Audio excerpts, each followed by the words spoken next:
Welcome to Haunt Weekly.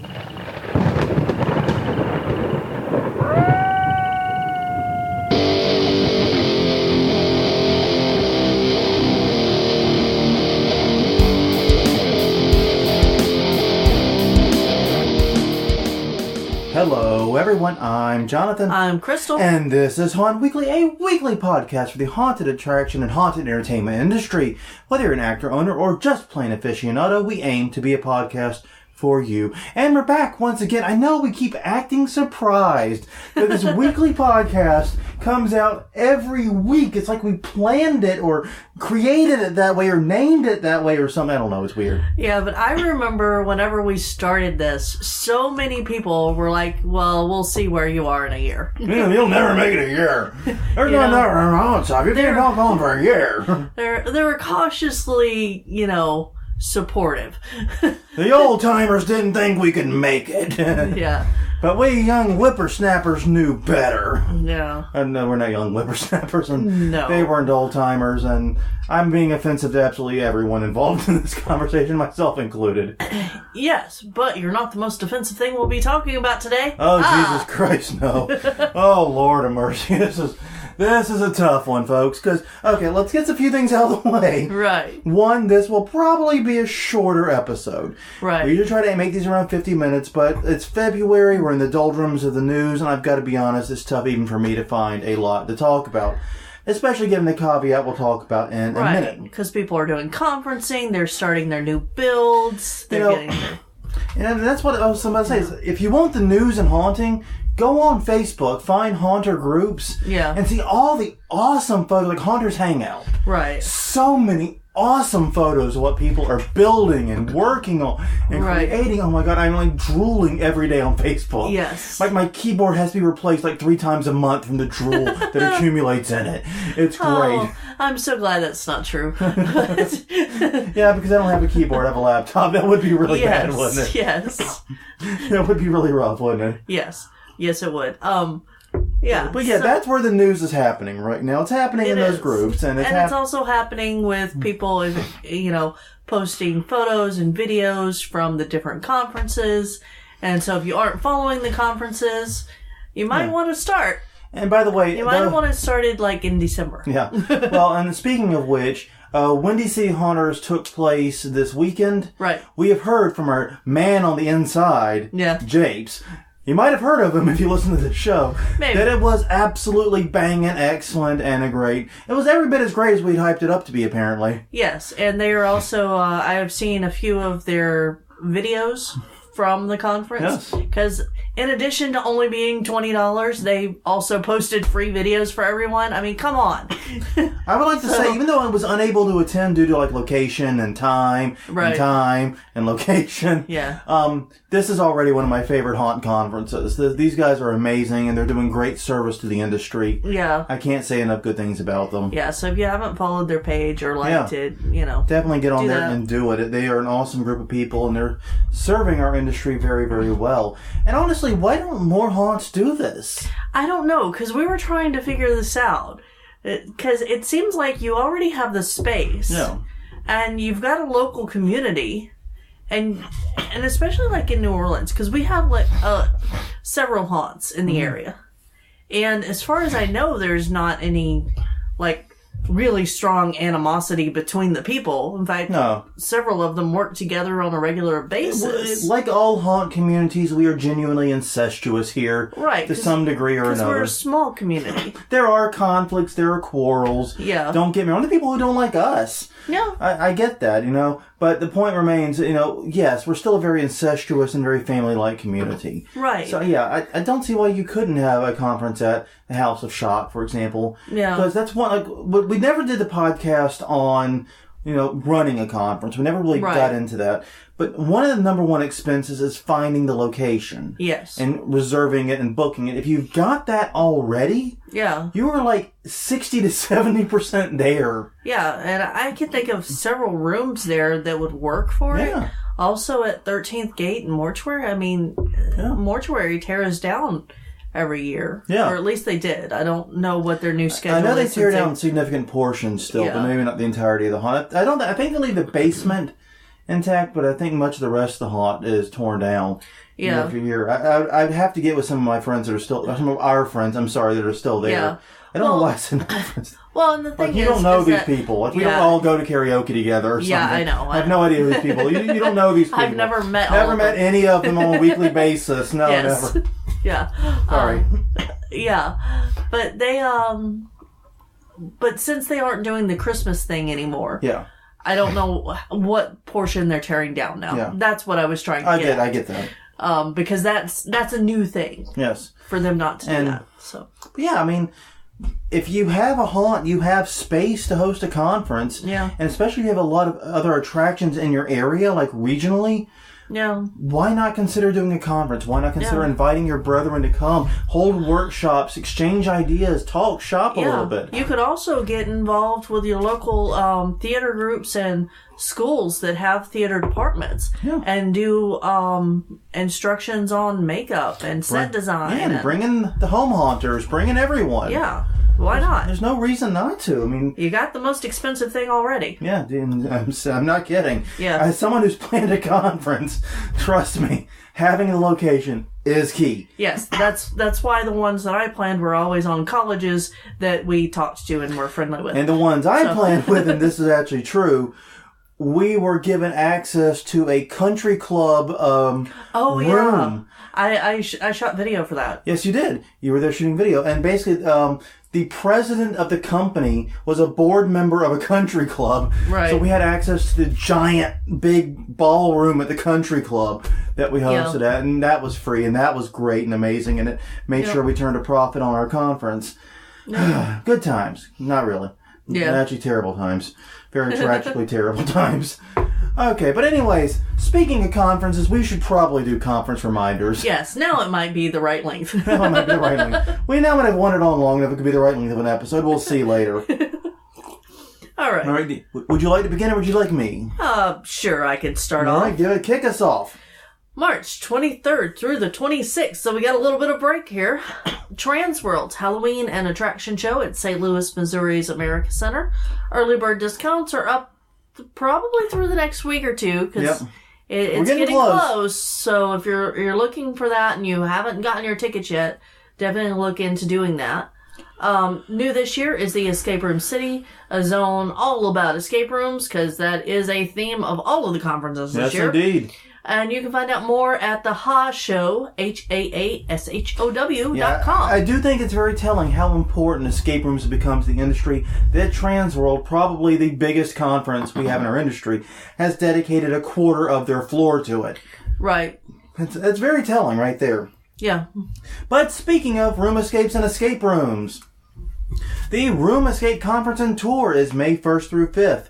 And Niagara Falls, New York at the Niagara Falls Conference and Event Center. Tour of 5 Wits. Escape Games Canada and Locked Up Escape Games. The conference is the 1st through the 3rd. The tours are the 4th and the 5th. And you can learn more at roomescapeshow.com. Now, if you didn't hear me mention the C word, Canada, you should be aware that if you were going to do this and all the events and all the tours and all that, you need to get your passport in order now. In the United States, I know a lot of us don't have passports. We've had passports for a while. We're very fortunate souls. But if you have not traveled internationally before, get your passport. In fact, now is the time to put in the order for it. Also, if you're, Canadian, get whatever you need from there, too. So it's called a passport there, too. Sweet. I know. Except they say passport, but they do that with a tilty head thing. South Park told us all about this. Oh, okay. Gotcha. I'm sure that Trudeau would say something about that. And he would do it dreamily. Yes. All right. Then, May 12th through the 14th, we have West Coast Haunters Convention at the Doubletree in Portland, Oregon. Tour of Midnight Room Escape, Labyrinth Room Escape, and Escapism Room Escape, because why not? And you can find out more about them at hauntersconvention.com. Yeah, and the West Coast Haunters Convention is one of those big dog conventions. Once again, all about room escapes. Yeah. So guess what the current bug of the year is, everybody? Yeah. All right. But then after that, June 8th through the 11th, it's the Midwest Haunters Convention in Columbus, Ohio, at the Greater Columbus Center. They'll be touring the Scaratorium as well as other haunts to be determined. You can learn more at the MidwestHauntersConvention.com. That's MidwestHauntersConvention.com. Sorry, no the, and the domain. That was a misspeak. Okay. You probably shouldn't listen to anything I say, period, but definitely don't listen to the. Yes. Yes, the was silent, except it wasn't. So July 29th through the 30th, we have Midsummer Scream, and that's going to be at the Long Beach Convention Center in Long Beach, California, by Creepy LA and Theme Park Adventure. There are a few details right now, but as they become available, they will show up on midsummerscream.org. Yes, they will. And after that, it's Haunt Fair. That's Faire. August 4th and 5th in the Ronkonkoma, New York Clarion Hotel. There is a haunted bus tour. As we always remind you, this is a tour of haunted places via bus, not an actual haunted bus. Right. But you can learn more at haunt-faire.com, hauntfair.com. Okay. Next, we have Scare LA, the August 5th through the 6th. It's going to be in Los Angeles. There are going to be more than 200 vendors and many panels on the haunted attraction business. You can find out more about that at scarela.com. And for the first time, we have thank you to those, by the way, who left us comments and sent us messages on this. Right. We've got a couple of people who alerted us that they have announced the location. It is the Pasadena Convention Center in Pasadena. So, yes. I thought it was somewhere else. I thought that they had said it was going to be at the LA Convention Center. Oh, Christ. That's why I wasn't saying it. Okay. I was going to check. All right, well. We went through it too fast. All right, as we check this out, you check that out. I will continue I am. to the next one. And the final one, actually, it's Halloween and Haunt Fest show, August 25th through 27th, 2017. Dallas, Fort Worth, at the Mesquite Convention Center, HalloweenandHaunt.com. And we may have some announcements coming up regarding that before too much longer. Yes. As we are actually planning our own conference visits. No hard plans, but we are hoping, knock on wood, to be able to go. Well, I think we'll be able to go. Yes, I think we are... Now, there may be more information. Yes. But I think we will be going to that. We are actively planning on going it and getting the ball rolling, but stuff happens. So not a formal announcement confirming our arrival there yet. But right. it may happen soon enough. Yes. Okay. All right, well, while Crystal finishes dealing with Scare LA and trying to figure out whether or not I got that right or she got that one right. Yeah. And like I said, we did hear from multiple people, so who knows who's right on this one now. Confusion abounds. No, it usually does on this podcast. On this podcast, because we're professionals. We are the adamant professionals. We're like adamantium. No. No, okay. But, okay, first off this episode, one rule. Even if this does make the episode short, we are not going to be covering the bevy of haunts that opened up for Valentine's Day weekend, or Valentine's Day itself this year. Right. And the reason is there were just too many of them. Yes. Ermagerd, seriously, do a search for this. It is crazy how many haunts opened up. We've been around more than a year now. Right. And I remember doing this search on Valentine's Day last year, and there were a few. Mm-hmm. But, it was like a couple of dozen or so. It was a manageable amount. This year, it was absolutely crazy because my Google News and my news feeds were totally blown up by haunts opening up for Valentine's Day themed attractions. It was absolutely crazy. Right. And basically, I'm going to have to go back and research the Scare LA more. All right. Because I want to continue talking to you instead of fact-checking ourselves right now. Understood. But yes, that's why we are not covering Valentine's Day haunts this year. It's just too many. And we got other things to cover, as it turns out. Other very important things, I believe. Yeah. Including the unfortunate star of our show this week. An international story. Yes. And a story we almost, a haunt we almost went to one of the sisters to. Mm-hmm. The London Dungeon. Yeah. Now, the dungeon, and I should just say the dungeon, because it's actually a series of attractions all over the UK, and I believe elsewhere too. I believe in other European countries too. We ran into the chain in Edinburgh. We've never actually been to London. We've been elsewhere in the UK. Right. But we've never been to London. Yeah. And long story short is they are a chain of haunted attractions catering mostly to tourist crowds. Right. Year-round deals. But they are facing, the London Dungeon in particular, is facing a angry backlash over some pretty stupid Valentine's Day tweets and Facebook posts. Yeah, I think that's fair to say. We also need to mention that this is a family attraction. Yes. They do allow families and target them. So yeah, you will see, and a good example is, if you travel by train, right, anywhere in the UK, like we ran across it first, literally it's a little rack of like the handbills and things, the flyers, yeah, right outside the train station in Edinburgh. Yeah. Yeah, they're not like advertising in bars and nightclubs. And no, it would be like, if you stay at any hotel in New Orleans, you see all of the haunted tour. Yeah, the little quarter-page flyer thing, the vertical quarter-page flyers. And swamp tours and this and that. And yeah, it's that kind of ghost stuff. tours and cemetery tours. Right. And Mississippi River cruise rides. And so if they had one of, it would be among those if we had one here. Yeah, exactly. Which targets families. Yes. So. Well, and we're actually pulling this from an article by Mark Chandler of the Evening Standard, for the record. Right. But basically, they put out a series of what it's being described as sexist and misogynistic messages on Facebook and Twitter. Right. The most egregious example, in my opinion, is, what's the difference between your job and a dead prostitute? Your job still sucks. Ha ha, begin uproarious laughter now.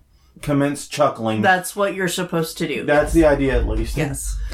And basically, they took such a huge beating on social media that they went back and they posted a lengthy apology with a "we're sorry" image. Yeah, it's "we're sorry," and then we recognize that we offended some of you. It's like, there are very few people probably that weren't at least a little bit offended by one of them, because there were multiple.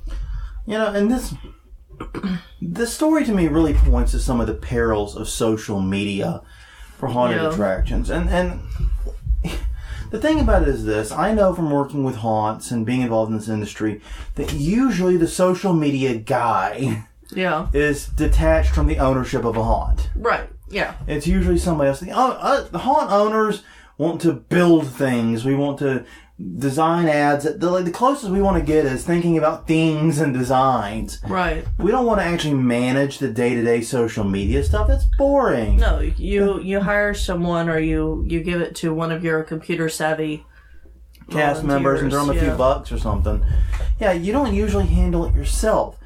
And the problem is sometimes with that type of arrangement, they can say or do things that outright embarrass you or worse. Yeah. Yeah, because I would like to know if this was approved by actual management. Yeah. Because that is unclear. Yeah. It's very unclear who authorized these messages. And it was, like I said, both on Facebook and Twitter. Right. And there were several of them, too, as the part of the problem. Yes. It wasn't just like it was that one-off, oops, that was in bad taste. Yeah. We're sorry, we screwed up. Right. There were actually several. There was a joke about Jack the Ripper wanting to Netflix and kill. Yeah. One that I don't even get. I love a girl that's a good eater, female translation, you're fat. I don't even understand how that's a joke. No, it's not a joke. That's the most egregious one to me. Okay. What? The dead prostitute one wasn't the worst? Well, no, it is bad. But I think that mansplaining through a woman-splaining comment is a little bit worse. And even worse is that all these were centered around the idea that these were Valentine's Day themed. Right. What the actual hell, man? Yeah. I mean... Oh, not quite there yet. Yeah. Show up, to your girlfriend's house with a box of chocolates and these notes and see how far you get. Challenge accepted. Let's go. Okay. No. Well, now that I know where they're coming from, It's a little bit different for that's you. Fair enough. But yeah, I don't understand what the idea behind it was. I know they were trying to make some kind of pithy puns and, be catchy and hip and all that, and maybe be a little edgy. Right. But they clearly crossed some lines, man. Oh, yeah. Yeah. And it's also kind of a sign of the times that people are speaking up when people voice opinions or say something, well, in this case, just kind of stupid, that, it may have been accepted, not acceptable, but not such a backlash about it if they'd done it in, like, the 80s. Yeah. But now it's... Well, it's also interesting where some of the lines are, especially when dealing with a haunted attraction. Yeah. So let's roll this back a little bit. What if they had done a thing where it's like, this Valentine's Day, give the person you love your heart. And it'd been like an image of someone ripping the heart out of their chest. Yeah. And that would have been totally cool. That would have been fine. Totally, because it's not misogynist. It's violent as all hell. Yes. But we expect that from a haunted attraction. Give her your heart. Exactly. And there you go. And it's like a realistic heart on a plate or something. Yes. That would have been totally cool. And I'm pretty sure like 80 bajillion other haunts did something similar. Yeah. For their Valentine's Day promotions. And that's not sexist. That's not, picking on a group. That's not body shaming. That's not, it's... I don't know. So for the Jack the Ripper one, since it is the London Dungeon. Yeah. Do you think they were trying to play off of the scariness of the history in London? I mean, what was the thought there? The thought was they're making a tragically bad joke about prostitutes sucking. Well, that's not the prostitute one. That's a different one. Oh, the Netflix and kill? Yeah. That's just trying to be hip and using things the cool kids say. The Netflix and chill. But yeah. Sorry. There's two Jack the Ripper-ish ones, and gotcha. The dead prostitute one's also a reference to Jack the Ripper. Sorry. It is. But yeah. It could be. No, it definitely is, because... They do a lot of Jack the Ripper stuff there. Right. But yeah, he wants to Netflix and kill. That's just... That one to me is not as offensive as it is lame. Yes. That is like... It's offensively lame. That is the old 50-year-old guy going, look, I'm still hip, I'm still with it. This is what they're saying now, right? This is what the cool kids are doing. Yeah. No, don't try to be one of the cool kids. Just be honest, be real, be you know? Right. Yeah. And what we are is a bunch of weirdos who obsess over violence and gore and scaring people. Right. We don't... I would go to a haunted attraction for Valentine's Day. Hell yeah, I would too. Sadly, none in our area opened. Yeah. But yeah, it's just... God, it's a lesson for social media. They tried to be too edgy. They tried to be too cool. And I'm doing the air quotes that no one can hear. But they see, well, they can't. If they could hear air quotes, then they could hear them because it's a podcast. But the point remains that, Jesus. They try to be pithy, they try to be cool, they try to be edgy, and they ended up just going right overboard with it and damn near tanking their brand and their goodwill. Yeah. And that's one of the problems is when you play on that edge with social media, you run the risk of going right over it, and that edge is literally a cliff. Yeah, I still think that it's a good idea to run something that's edgy or catchy by someone at different ages. Yeah. Like if we start really promoting in a different way our little home haunt, we will probably get our stepson to say, hey, what is your reaction to this? Does this excite you? Does this offend you? What does this do? Right. Are we, how off are we here? Yeah. Or on? What term should we use here to connect with your generation? Because we're not part of it. Yeah, and once again, maybe we should do a whole podcast about diversity in haunting at some point. Just general, broad diversity. Because the image I have, and this is a tragic image, I admit, is that these messages were crafted by a bunch of older white dudes. That sounds exactly like who I was picturing. A bunch of older white dudes trying to appear cooler and younger and, more hip than they are, and not having the diversified people around them to go, whoa, whoa, whoa. Yeah. Slow down. Yeah. I think they were a little deaf to their message. So.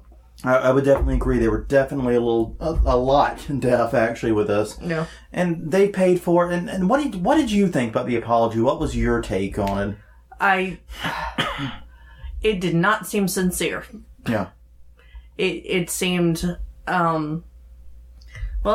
it seemed like just a response to the backlash and not like they actually, were apologizing. And I will say this, I'm reading the actual tweet responses. Yeah. To it. And I think, Vonnie Moyes, Vonnie _Bravo is her Twitter handle. I'm not sure I'm saying her name right. Yeah. So I apologize profusely.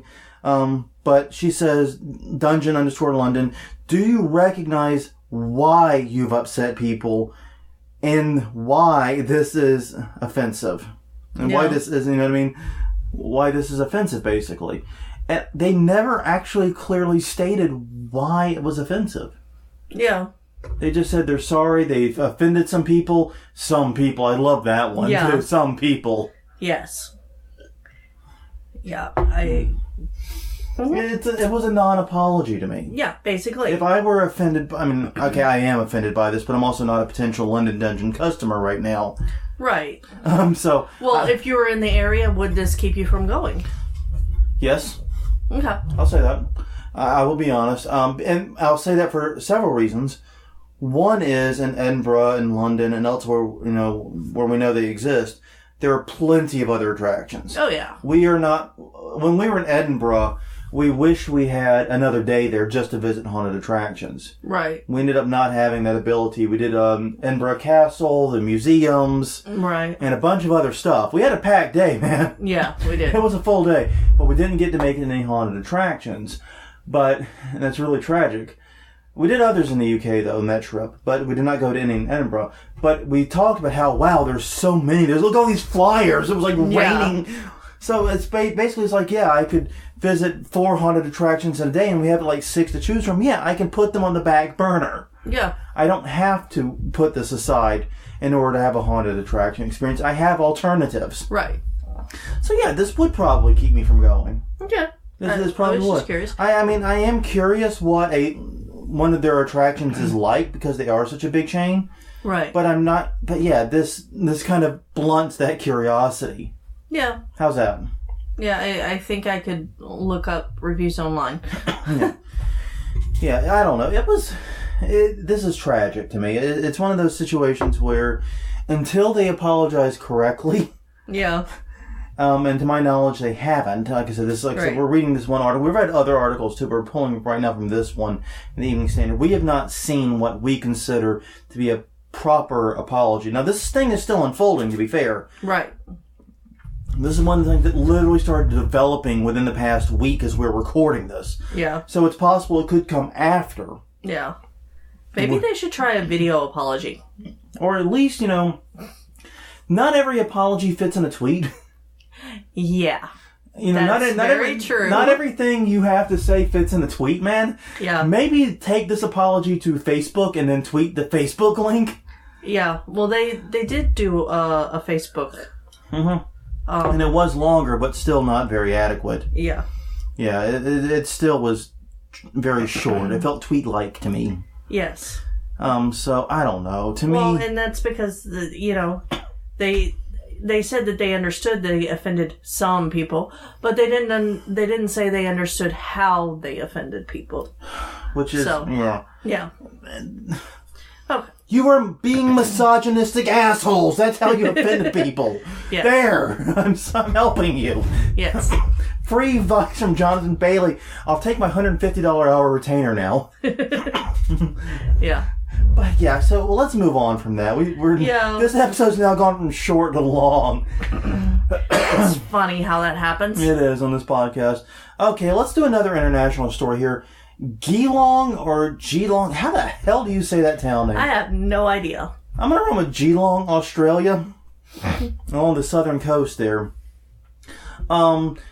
They They apparently have lost a potential major haunted attraction that was planning up. And long story short, there was a group, a New Zealand group, that was set to open up a new haunted attraction there. And the idea was they were going to take over a former Corio whiskey distillery and build an indoor haunted theme park there. Right. And they've determined that the building is the wrong site for it. Yeah. I think that they're probably still shopping out other places in Australia. I would hope so. Because they have a fan base that brought them there in the first place. Yeah. So if they can build it, people will show up. Yeah, that's one thing that's really interesting about the story to me, is they are a New Zealand company. Right. They've been in business 10 years in New Zealand. Yeah. Which is pretty long for an international haunt. Let's be clear, it's very long for an international haunt. Yeah. Pretty long my aching ass. It's very long. Yeah. And they've obviously accrued a strong fan base, because as you said, it was fan petitions, fan letters, fan requests that got them to show up at Geelong and on the continent itself to try and set up this secondary attraction. Right. But they've just apparently determined this whiskey distillery, this old whiskey distillery, is not a suitable location. Right.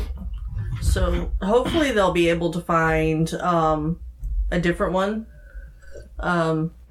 Yeah, soon. Yeah. Well, and the story interests me because one of the things that I've noticed is that when you have a large building that is no longer being used, and we've seen this a lot in New Orleans, for example, there's like 3 fates that seem to befall it. Yeah. One is it gets renovated into condos or gentrified shops or something like that. It gets a major overhaul and renovation. Right. Second is that it gets used for movie sets. And see, I'm thinking like Jack's Brewery here in New Orleans, the first happened to it. It became shops and condos in the French Quarter and all that. And then it becomes movie sets. Well, that's like that power plant on the river that... Oh, I was thinking of the abandoned church across from Houdat. Or you could just say Six Flags and here in New Orleans too also is a movie set now. Yeah, they're looking for buyers for that. Yes, they are, but in fact, they just had another one fall through. So if anybody out there is looking for an abandoned if you would like to haunt a theme park, please contact the owners of Six Flags New Orleans. I have no idea who they are. No. I have no in with them. But please consider them. Please, pretty please consider them. Yes, we would like to see that something happen with that land. But the third alternative is it does get turned into a haunted attraction. Right. That's what happens to the mortuary. Well, there's actually a fourth then. Okay, what? It gets torn down. Oh, well, yeah. It just falls into complete disrepair and gets torn down. Well, okay, there are 3 that kind of preserve the historical character, though. I will agree with And I would say the second and the third are the only ones that actually really preserve the historical character. Yeah. Because does Jack's Brewery look anything like a historical building now? Just be honest. It doesn't. It looks like a postcard, which is appropriate enough because it's one of the things you can find on postcards. Fair enough. But yeah, those are like the things that can happen to those buildings. And... what you said is exactly my worry for this whiskey distillery. Looking at the photo here in the article, it looks pretty cool. It does. It's a big, awesome looking brick building. Yeah. I could totally see it being a great haunted attraction. But yeah, my fear is that now that this has fallen through, and it does not seem to be a big conflict with the community or anything like that. It's just the realization this building and this site will not work for whatever reason. It's incompatible. They didn't say. Right. But these old buildings, there could be a bajillion reasons. It's no one's fault. But yeah, the fact that it fell through, it could mean the curtains for this building. Right, and it is worth mentioning that this was to be a family-friendly haunted attraction. Which is what they do in New Zealand, coincidentally. Right. They focus on family-friendly, which I think is also great. Yeah, because that's an underserved market. It is. I agree with that. As haunts seek to become edgier and more hardcore, someone saying, look, we're targeting families is kind of a special thing. It is. Well, shifting gears back to the United States for a little bit, an article by the Herald Star here. Jackson County, Ohio, a county I did not even know existed, has awarded a pretty sweet marketing package to the Dark View haunted attraction within their borders. Right. This is pretty kick-ass. Yes. Our industry won something. Yay! Yay! We finally win one. We get support from a local community, and they're giving us free stuff to help us be successful. We celebrate! That's Yes. what this article's about. Yeah, basically. Yeah, this one's actually, I think it's really cool because the package actually is a partnership with the local newspaper, several local radio stations, and also companies that help with the advertising and the design and all the work that goes into making these ads. Right. It's a pretty goddamn complete package, if I may say so myself. Yeah, hopefully it'll, save them some of their marketing budget. Yeah.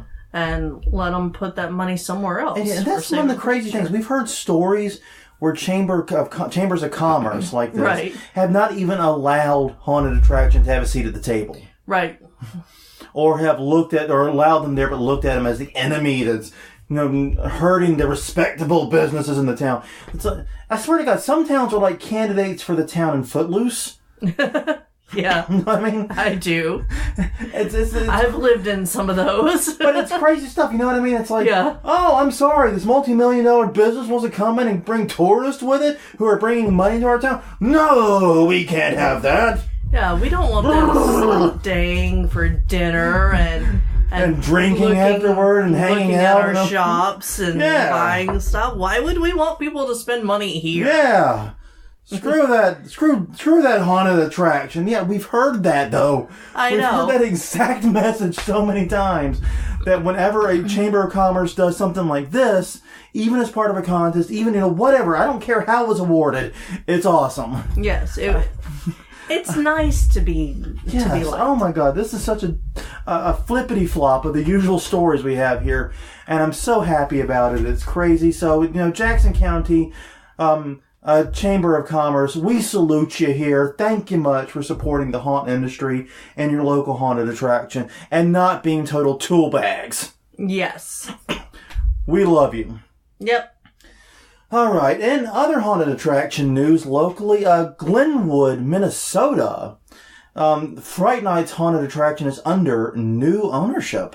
Yeah. Now, this one's fascinating because it was previously run by Glenwood and Beyond as a non-profit for the Pope County Fairgrounds. The Pope County is the county they're contained in. Right. But now it's being taken over by a for-profit entity, Fright Nights LLC. Right. Now, to be clear, though, all the money is still staying local. The three people who own Fright Nights LLC are still Glenwood natives. Yeah. So it's they grew up there. So it's not like this is some out-of-town conglomerate coming in and buying the local haunted attraction to make it the McDonald's or what, I don't know. No, it'd be like, going back to your hometown and building a haunted house. Exactly. After becoming successful elsewhere. Yeah. And that's what these guys are doing, and I think it's a good thing. It sounds like the haunt was struggling a little bit, from what little bit I was able to catch about it. Yeah. But still, it's always a little bit sad when a charity haunt goes more corporate and more for profit. But then again, I don't feel bad about it when it's within the community. Right. Because at the end of the day, it's about the community. It is. We are all local businesses. And we're local businesses because we have to have people come through our doors. It's a physical thing. We can't be like international haunted attraction without opening up dozens of locations. Right. Your one haunted attraction serves your local community. It is a member of that community. And so, yeah, as long as it remains that, I don't feel too bad. Yeah. Still, I do wish the Pope County Fairgrounds well, though I've never actually heard of a nonprofit for a fairground. Have you? No. That's not something I've ever heard of in all my years. So no, that sounds... maybe we're not understanding what they mean by fairgrounds. Yeah, well, I mean, okay. I grew up in some rural places, and I know what the fairgrounds meant there, like in rural South Carolina. Right, and I know what it means here. Yeah. Basically, it's a plot of land where carnivals come and events are held from time to time. Right. I think it's like a public space, if you will. Yeah, basically. A large public space. Yeah. But, so yeah, and I understand there are costs and maintenance and things with that. Well, and maybe they're doing upgrades. Maybe they're putting in new bathrooms or a place for bands to come. Or sweet, buttery Jesus, some drainage. Yeah. As we've known it from some of the fairgrounds around here. Yeah. Yeah. Did it kill you? Tip, if you ever come to a festival in New Orleans, bring rain boots. Yeah, seriously, some waterproof Red Wings will serve you well. Yeah, that'll work too. But rain boots will work. Rain boots or at least waterproof work boots or something. Yeah, it's just even if it don't wear sandals or flip flops. Oh Jesus, no! Hell no! Because even if it looks like it's going to be a bright sunny day, it's not. And if it was raining any time in like the past few days, it could still be muddy. Yeah. That's New Orleans in a nutshell for you. There's standing water, yes, even when it's been sunny for days. Yep. New Orleans, we're below sea level for a reason. But anyways. All right, now finally we're going to wrap this up with a couple of rapid fire things here. Right. Some interesting publicity stories, as I see it. First off, a viral video going around. Christian Serratos, who is an actor on The Walking Dead, plays Rosita on The Walking Dead. Yes. Took a tour of the Walking Dead attraction at Universal Studios. Right. And apparently is a big coward. Well, yeah. Or I should say is a fun customer. Yes. How's that? We'll work with that one instead. I would like to have her as a customer. Oh, I'd love to have her as a customer, too. Yes. Because, but yeah, it was fun to watch her go through.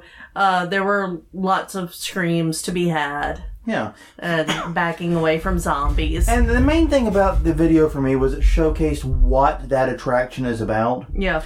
And that's one of the things that was interesting. When we were talking about the Walking Dead attraction previously, yeah, it was a little bit unclear how it was and how it operated. This makes you realize that, yeah, it's a little bit more of a traditional haunted attraction experience than maybe originally led on to. It is. Not that there's anything wrong with that. Right. But, yeah, it's not the running track and the open city and all that. Right. It's very much a traditional haunted attraction experience. One of the other things that was made clearer, maybe it was just me that was confused.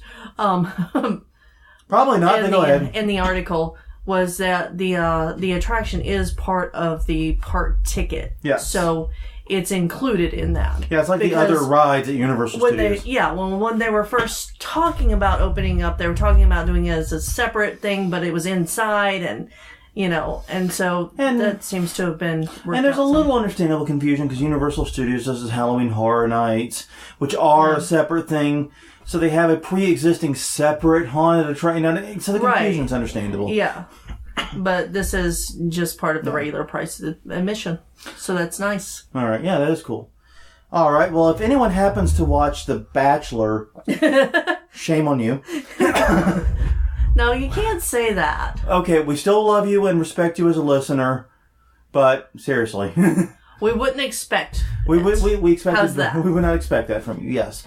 That's fair enough. We expect it as much as you expect us to be talking about it now. How's that? How's that? Fair enough. But apparently in one of the latest episodes of The Bachelor, they went on a group date to a haunted house. Yes. Now, unfortunately... Okay, go ahead.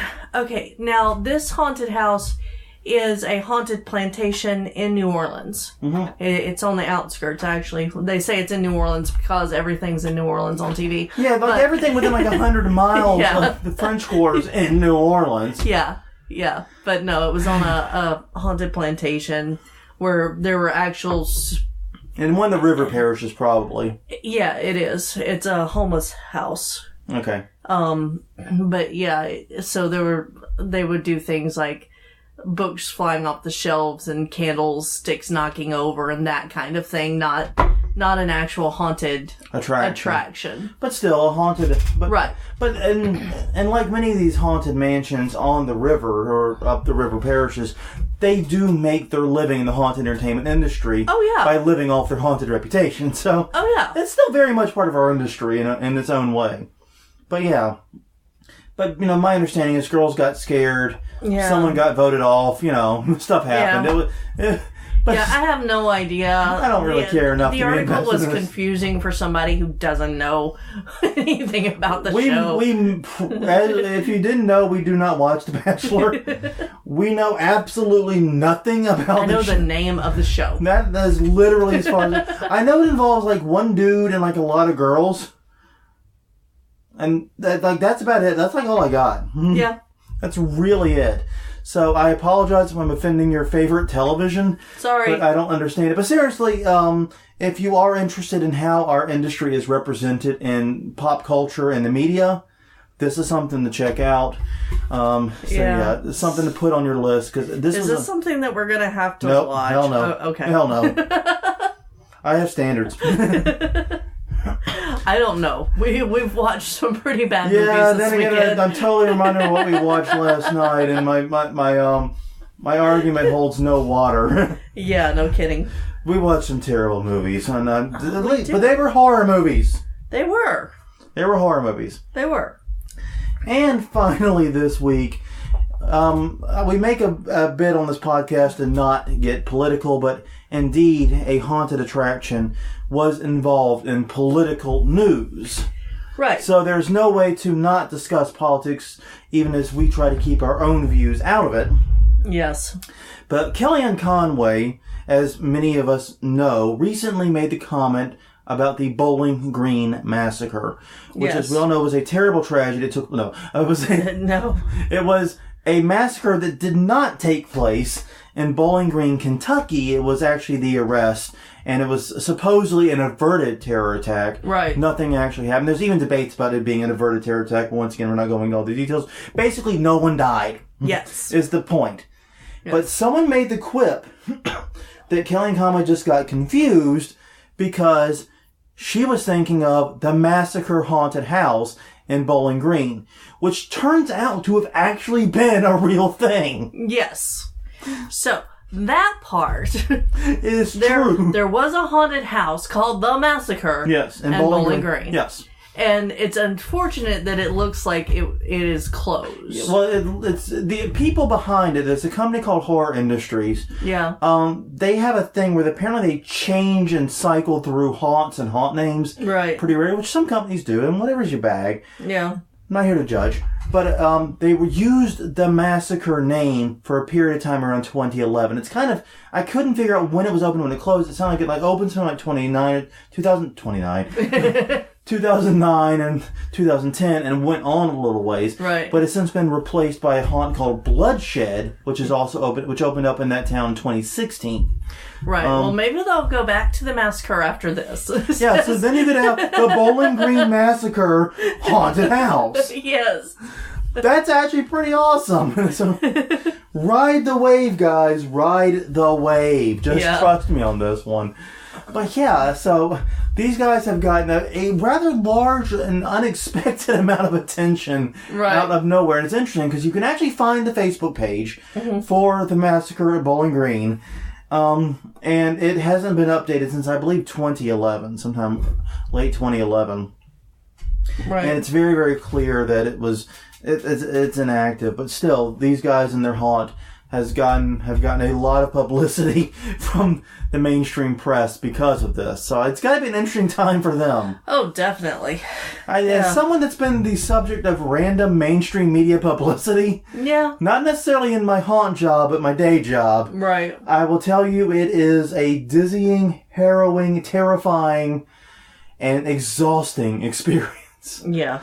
I was never more tired in my life than the night after the Melania Trump the Melania Trump story broke, and I remember getting done with that interview on Dr. Drew, shutting my laptop, cracking open a beer, and saying, "No one talk to me, just put something on TV, we're done." The night's over. Yep. Done. Do something. We're doing something else. Don't care, not thinking about it, not email, nothing. We're done. Yep. Don't care if, freaking ABC News calls me. We're done. This conversation's over. So yeah, you guys, I respect and sympathize with you. Hope it's not too crazy. Yeah. But remember, you'll always be the real Bowling Green Massacre to us. Yes. Well, because it's the only real one. That makes it easy. I didn't say it was a tough competition. Yeah. Oh, God. But yes, that's the story behind that one. All in all, an interesting month for haunted attraction news. Kind of a crazy time. Yeah, we got to cover The Bachelor. We got to cover the Bowling Green Massacre, which turns out to be real, just not an actual massacre. Right. Who knew?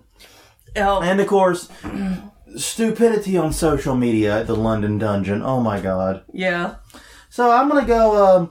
we're wrapping this up. I think I'm going to go post some sexist jokes on Twitter and Facebook. And I don't think you are. You calling my bluff on that one? Yeah, I am. That's probably wise. I do want to mention real quick, because I know that we talked about it because I thought it was funny. In Ireland, they have blasphemy laws. Oh, okay. And I'm just going to mention it real quick. So on their Late Late Show, Blind Boy Boat Club of the Rubber Bandits, a comedian. I hope they abbreviate that name. Used the term haunted bread to describe the Eucharist, the little bread that you eat at communion. And a priest called him out on blasphemy charges. So the courts had to determine whether or not haunted bread was actually blasphemous according to the blasphemy laws in Ireland. It turns out you can use it all you want because they decided no. So haunted bread is now a term. Haunted bread. So, if you want to sell your haunted bread and your haunted attraction, go ahead. Yeah. Yes. I also liked some of the other comments of Jesus and Jesus, yes. Yeah, the comment thread on that, this is one of the handful of times you should read the comments. Yeah. There's not many of those. Yeah. This is one. Yeah. But all in all, a crazy week for haunted attraction news. I'm calling it a crazy month, I apologize. Yeah. But yeah, glad to be done with it. Back to more normalcy and sanity next month, maybe? Hopefully. I doubt it. Yeah. I seriously doubt it. But on that note, we thank you very much for spending the past 50-odd minutes with us. We appreciate having you. Definitely take the time to follow us on Twitter at Haunt Weekly, on Facebook at Haunt Weekly, and we had a couple of setbacks and some personal problems with the new website. Basically, the update there is it's still done. Yeah. We just haven't ported it over because stuff got a little out of hand, and I won't bore you with the details of our personal life. Yeah. But rest assured, it has nothing to do with how much we love you guys. Yeah. It's just stuff got a little sideways around here, so we apologize for that. Hopefully, we'll do that sometime this week. Yeah. It's a holiday week, so this might be a good opportunity to do it anyway. I think it would. Well, on that note, everyone, I'm Jonathan. I'm Crystal. And this was Hauntin' Weekly, episode 64, doing the news once again. This is news episode 16. 16, I mathed. I mathed that. 16. We will see you guys next time.